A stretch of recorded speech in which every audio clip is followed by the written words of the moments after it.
ও আচ্ছা আচ্ছা, তারপর? তারপর কি? কি তারপর? আপনি আমার 20 টাকা দিবেন কিনা বলুন।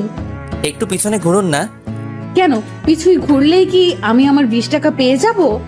আচ্ছা মেয়ে তো আপনি, 20 টাকার জন্য যদি বলি ছাদ থেকে নিচে লাফিয়ে পড়ুন, তাই করবেন বুঝি? আমি কখন বললাম তাই করব? এক মিনিট এক মিনিট, আপনার কথা না অনেক কাছ থেকে শোনা যাচ্ছে মনে হচ্ছে। কি মনে হচ্ছে বলুন বলুন। মনে হচ্ছে আপনি আমার খুব কাছে। হ্যাঁ, পিছে দাঁড়িয়ে কথা বলছেন। ও ও, কি? ও ও, এত যখন মনে হচ্ছে একটু পিছনেই ঘুরুন না। মেঘা ঘুরতে অবাক হয়ে গেল, কারণ কিছুক্ষণ আগে যে ছেলেটা তাকে দেখতে এসেছিল সেই ছেলেটা ফোনটা হাতে নিয়ে তার পিছে দাঁড়িয়েছিল, আর এই ছেলেটা সেই ছেলে।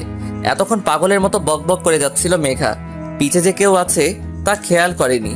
ওর মন যে কই যায় তা মাঝে মধ্যে ভেবে কুল কিনারা খুঁজে পায় না।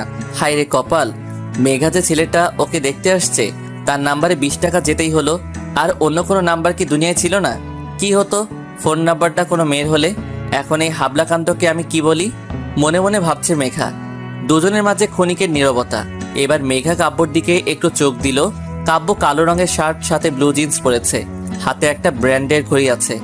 গায়ের রং ধবধবে দুধের মতো হওয়া কালো রং বেশ মানিয়েছে তার স্ট্রেট চুলগুলো, হালকা বাতাসে উঠছে। বড্ড সিল্কি চুল মনে হচ্ছে। মেঘা যে তাকে এইভাবে দেখছে তাতে যে কাব্যর কোনো ভ্রুক্ষেপ হচ্ছে বা আছে তা বোধগম্য হচ্ছে না। সে নিজের মতো পকেটে হাত দিয়ে দাঁড়িয়ে আছে। কাব্য কিছুই বলছে না, তাই মেঘা নিজের নখগুলো দাঁত দিয়ে কামড়াচ্ছিল।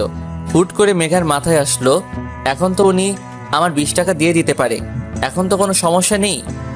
আচ্ছা, এখন তো আপনি আমায় 20 টাকা রিটার্ন দিয়ে দিতে পারেন। এত কিছুর পরও তুমি তোমার 20 টাকা নিয়ে পড়ে আছো? এই 20 টাকার জন্য তুমি আমায় ছেঁচড়া ছেলে বলেছো। তো